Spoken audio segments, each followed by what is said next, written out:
Usa ka tulay sa Barangay Magsaysay sa Marilug District, Davao City ang nahugno human sa kusog nga ulan niadtong Lunes. Busa pipila ka residente ang naapektuhan sa hitabo.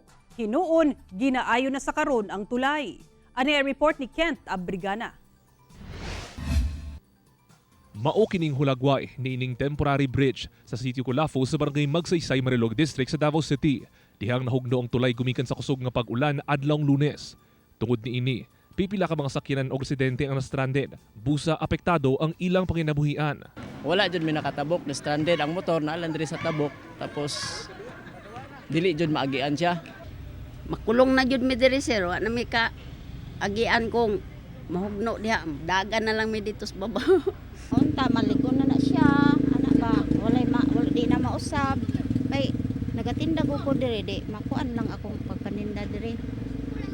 Mapilyo. Usa sa labing apektadong residente si Renalyn kaysa mismong adlaw sa iyang kasal na hugno ang tulay. Dayon gyapon bisan pag kanang nagkalisod kay syempre nagpa-prepare pud ba yami sa simbahan no, wala na preparation para sa kasal dito sa sa dara sa among simbahan. Sumala sa Barangay Magsaysay, mga naanod nga kahoy sa tubig baha ug nakankan nga yuta nga gitukuran sa maong tulay ang hinungdan sa pagkahugno niini. Nag-abot ang tubig gikan sa babaw ug sa sapa. So mao to ang tubig ang katong mga tinambak nga gikuan sa para sa temporary na tulay.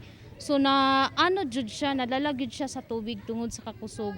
Hinuon walay natala nga naangol sa hitabo. Gisugtan na sab ang repair sa maong tulay. Apan yung narekomenda na sa otoridad nga dili na kini paagian sa mga bugat nga sakyanan. Kauban si Bebot Kahes sa kamera. Ako, si Kent Abrigana para sa One Mindanao.